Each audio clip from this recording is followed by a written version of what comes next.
Phil Harris and Josh Vegan come together in an incredible fortnightly podcast, Dream Big, Move Fast. A progressive, contemporary conversation on what it takes to be a dynamic thinker, leader, and role model. Backed with over 2 decades of friendship, trials and tribulations that teach from real-world experience and what it takes to dream big, move fast. Business is the greatest platform for change. Mark Benioff.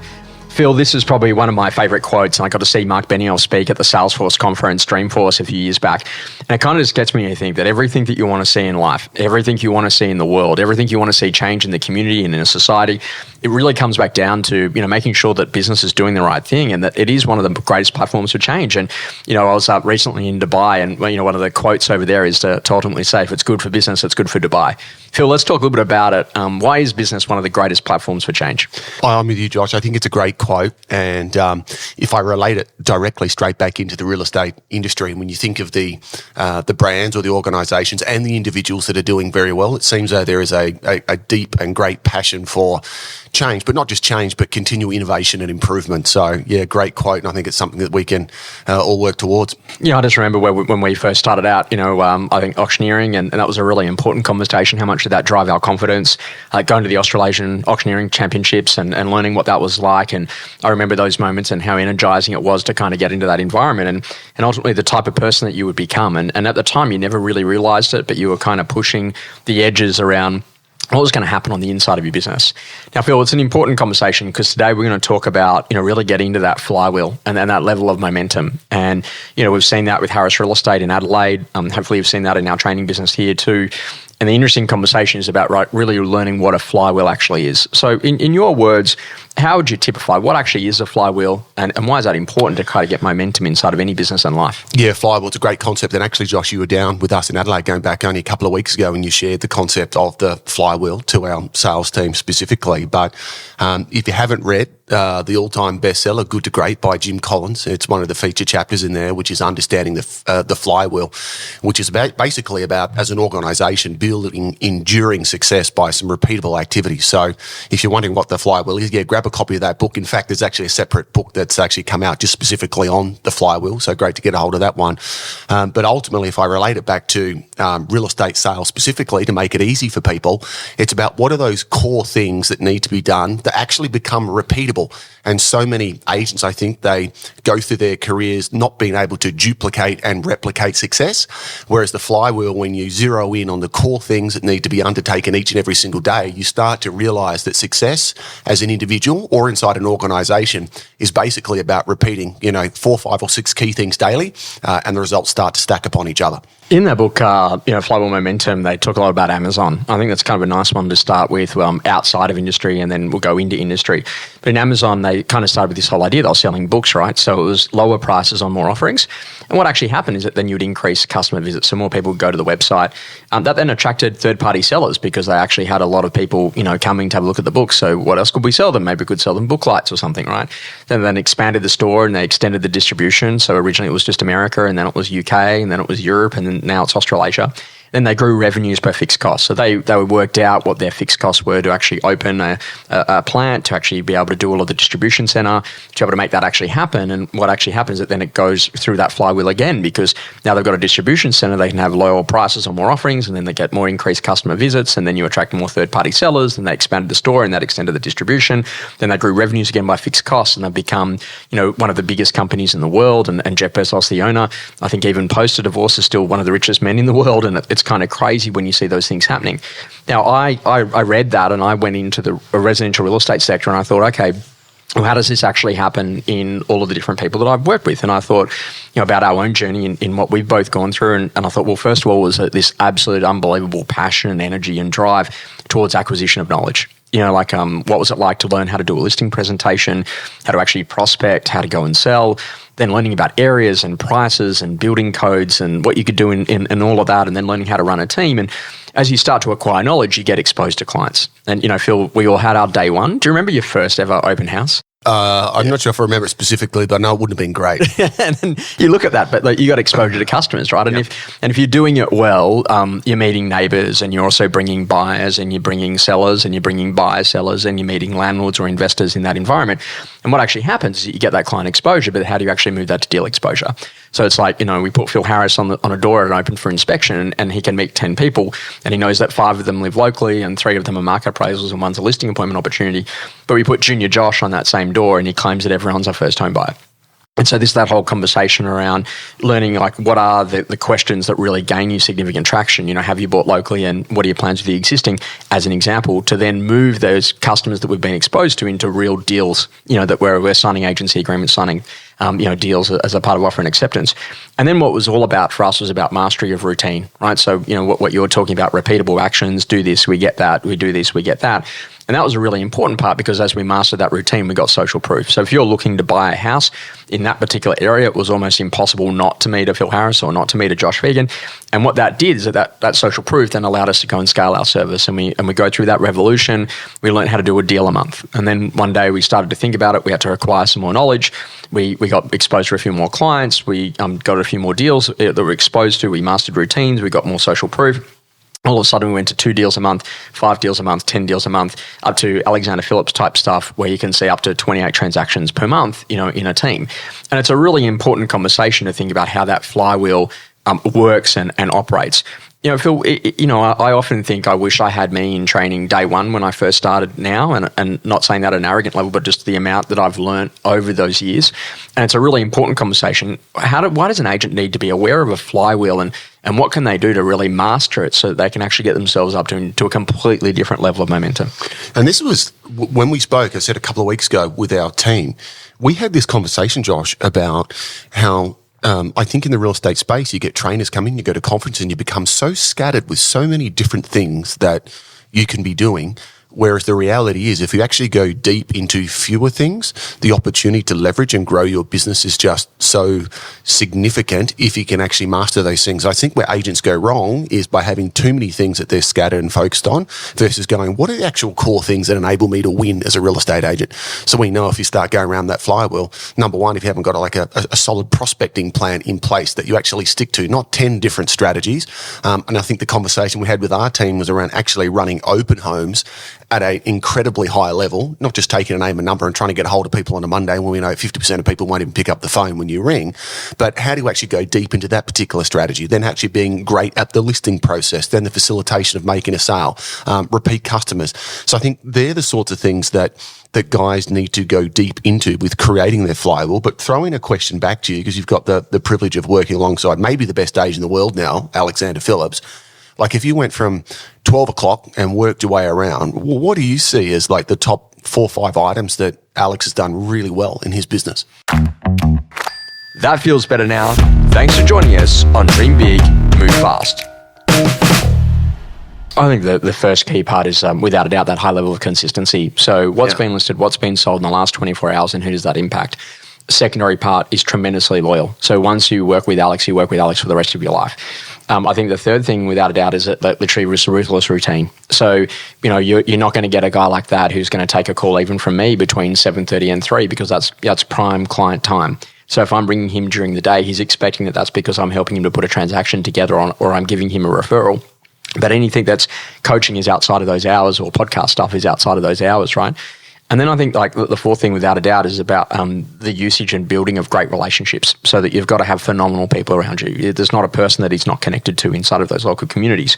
And I think probably the fifth thing is about like really learning the power of planning. Like, there's a guy that will go on holidays at Christmas with a high level of momentum already ready for when he gets back. Same at Easter period, same at any time in the year, where he's actually really clear to go and get those plans together. And I look at the kind of like these flywheels. I just think that the big opportunity for any real estate agent is to understand, hey, how do I need to go to get into a high level of momentum? Now, we've got the same thing inside of a training company: a daily email, a weekly coaching tip, speak really well on stage and ring 20 people a day, and feel that sells your business out 18 months in advance. And, you know that you can do it. But I just wish that in the very early days, I had have understood that, particularly in the residential real estate sector. So when you say those 4 or 5 things that enables Alex to do what he does, right, and all the coaching that we go to conferences and seminars, it's not like we don't hear too many new ideas coming out about who you should be calling and what you should be saying and those sorts of things. To help the guys listening to really unlock around this flywheel concept, what gets in the way of actually agreeing first and foremost what your flywheel is going to be, And then what actually limits you to actually executing that on a daily basis versus being distracted and being inconsistent day by day? I think jealousy gets in the way for a lot of people, and ego gets in the way, and also to a lot of limiting beliefs. So, out the front of here of the office, I've actually got 2 cars parked. I'm not sure if you noticed when you came in, but I've actually got a Toyota Corolla and I've got a Toyota Land Cruiser. And so my question for you is, Phil, which car should we take?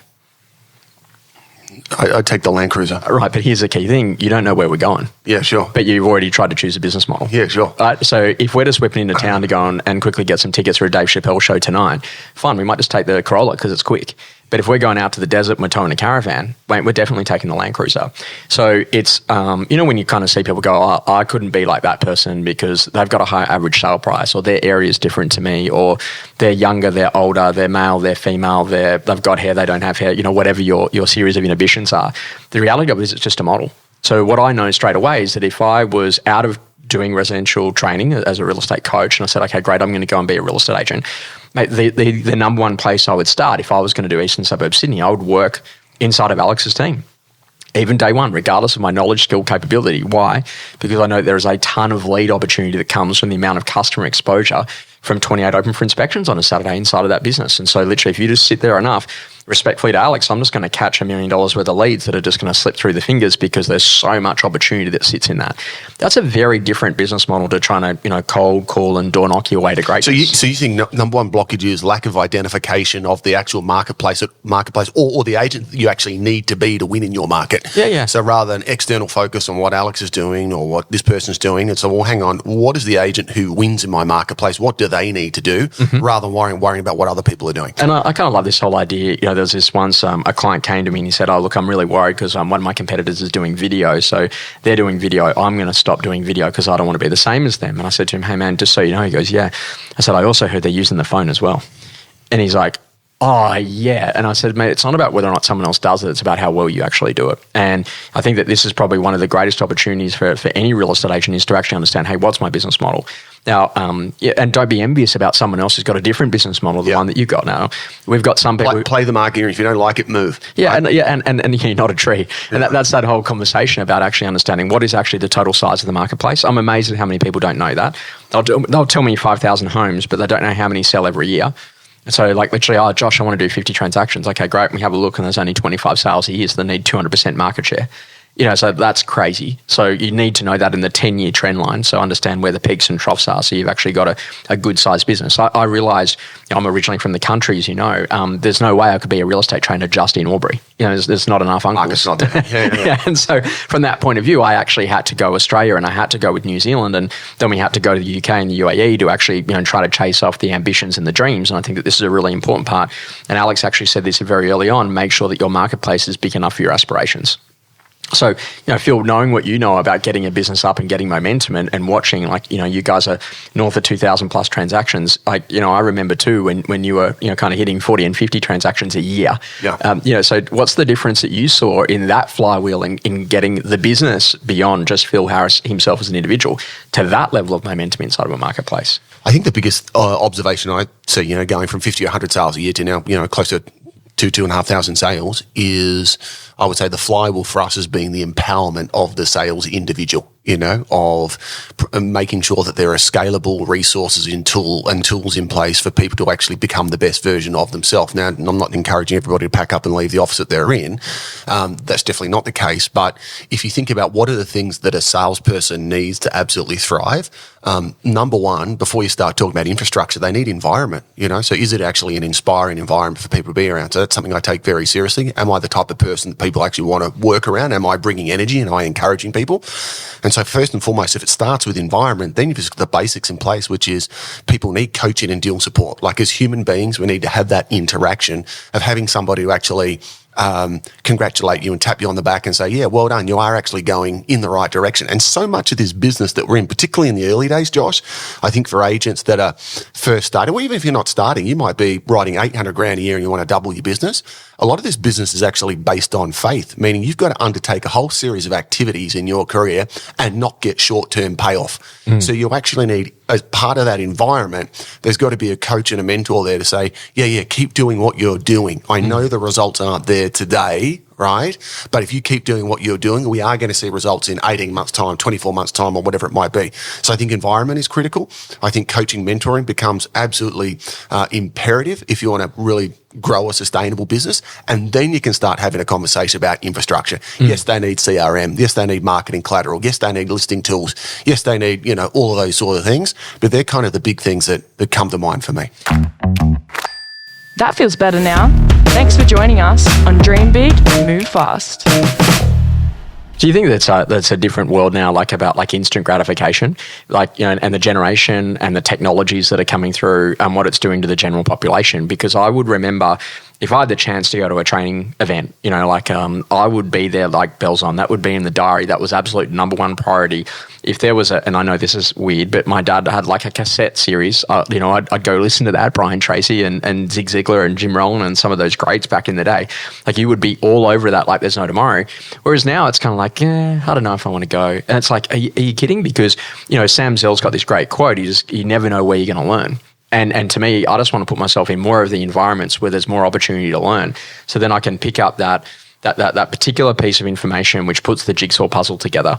And when I learn that, then all of a sudden it changes. And I know that for you and I, and anyone who knows our history, that the day that we would learn our listing presentations, that was like absolute game changing for what I was going to do as a real estate agent. Well, that was back in the day, Josh, where we used to record our listing presentations and burn them onto CDs. Yeah. And we'd post them across border. Yeah. And we'd listen to each other's listing presentations and we'd make critiques and we'd send them back. And it used to depress me. I used to get, you'd send me 20 pages of notes. I'd give you only 5 bullet points, but you'd send me a breakdown of where I could improve. But I think it's tapping into something very important there. And I think a lot of the things we're talking about can be taught. You can be taught listing skills. You can be taught, buyer management skills, all of those sorts of things. But the missing ingredient is what you're speaking about there, which is, do you have an appetite or what I would say is a lust for learning? Mm-hmm. And that's the one part that you can't drag people kicking and screaming to growth. Mm. But then I think that becomes, a whole nother podcast episode, a deeper philosophy, is that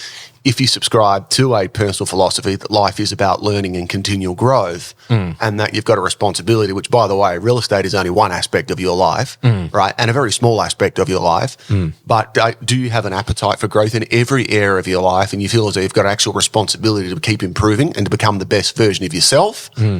That's when we start seeing people get great results, because most of the skills are very easy and learnable, but having the desire to continually improve, that's the secret sauce I haven't quite unbottled yet, just to be able to pour upon people just yet. Now, I think the big conversation there on the flywheel side of stuff is also understanding your value. And it's kind of an interesting part, in understanding a flywheel. I'm also of the belief that if you prospect a certain way, you get more opportunities that are uncontested. And if you get more opportunities that are uncontested, and you actually get better fees.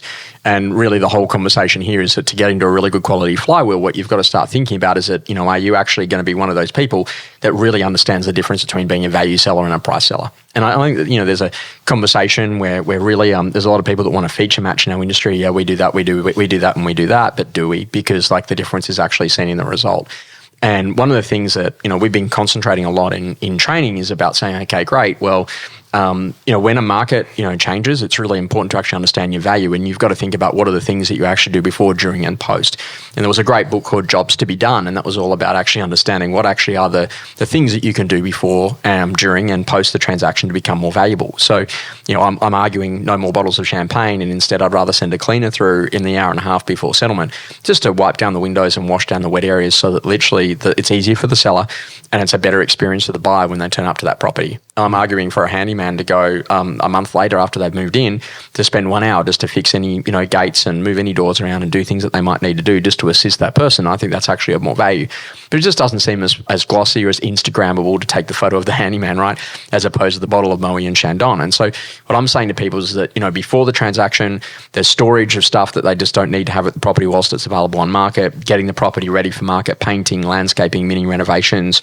We're now moving in, some styling stuff whilst it's actually on the market. Really simple things like open day preparation before an open house. If you've got a vendor who's coming from Tasmania and you're selling a house in Sydney, then, actually getting the leaves out of that front driveway is an awesome little thing, and sending them a little FaceTime video as you walk through the property, say, hey guys, we're gearing up for the open for inspection this morning and everything's ready and presentable, so they don't have to be there and travel from Tassie to do it, right? When I think about these things, Josh, everything that you're talking about is almost counterintuitive to young agents or all agents' kind of natural inclination now with what we're being directed through socials. And, we all want this instant gratification, whereas all of these things that you're talking about, and I'm not sure kind of what comes first, chicken or the egg, but I see great agents like Alex and others. It seems as though because they are playing the long game and they're continually thinking about, okay, I've just sold this person house. I'm actually now planning on selling this person's house in 10 years' time and 20 years' time. There's such a better focus on just, rather than short-term gains of what I got to do just to get business now, what am I doing to put these things in place so I'm there aging it in another decade's time. Just, I want to pin you down on so that the guys really understand this Flywheel concept. So if I'm listening to this and I say, I want to really narrow down my Flywheel concept, what do I got to do to move this forward? The first thing you said is understand and identify your marketplace of what you've got to play. Can I get your 4 or 5 tangible things guys want to take away to actually create their own Flywheel? What would you be doing? Another thing about on this value creation piece is that literally great service transcends all market conditions. So if you think about that as actually being the great service transcends all market conditions. So you got to start thinking that if you're just phenomenal around the service delivery, people will always justify a way to come and use you and your product or your service. And you want to. Can I add to that as well? And it needs to be unconditional and non-judgmental of any individual.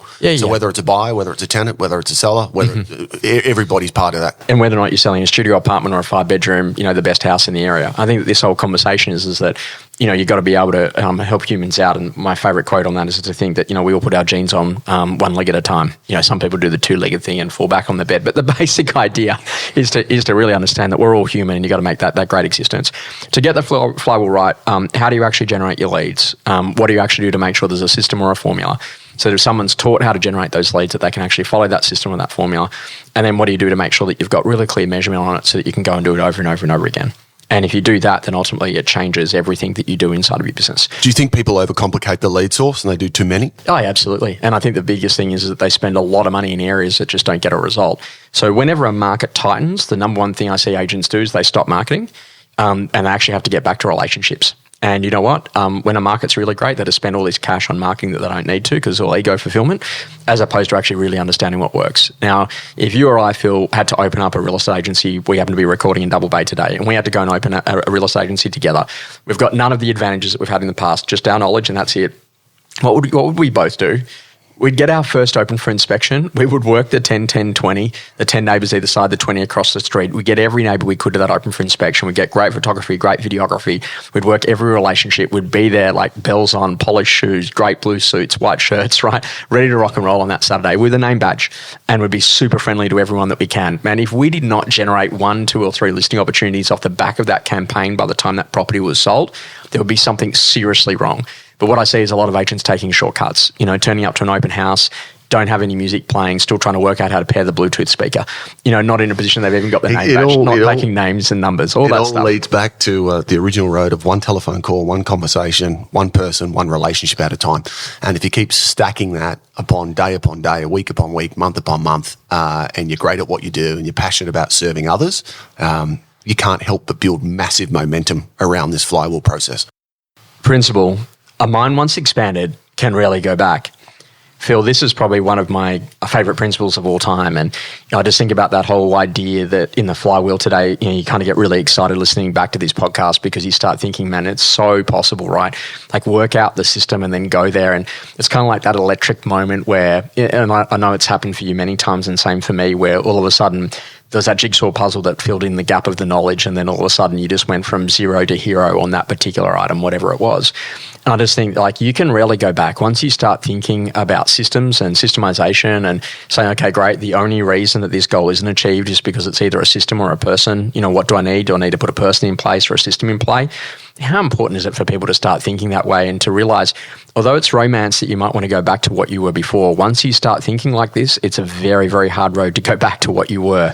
Yeah, it's that matrix analogy, red pill, blue pill, right? Once you've taken the pill, you can't go back. Yeah. And I think that I've certainly learned in my career, Josh, that being very humbled by the fact that the more that you learn, the more that you realise that you don't know.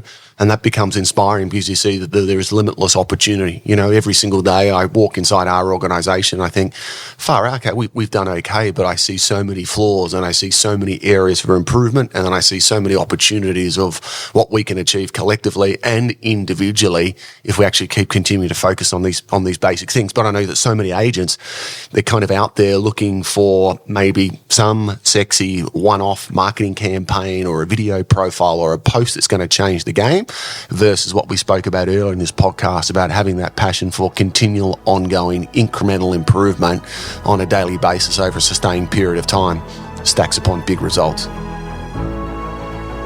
Feeling good and ready for more? Thanks for joining us On Dream Big, Move Fast.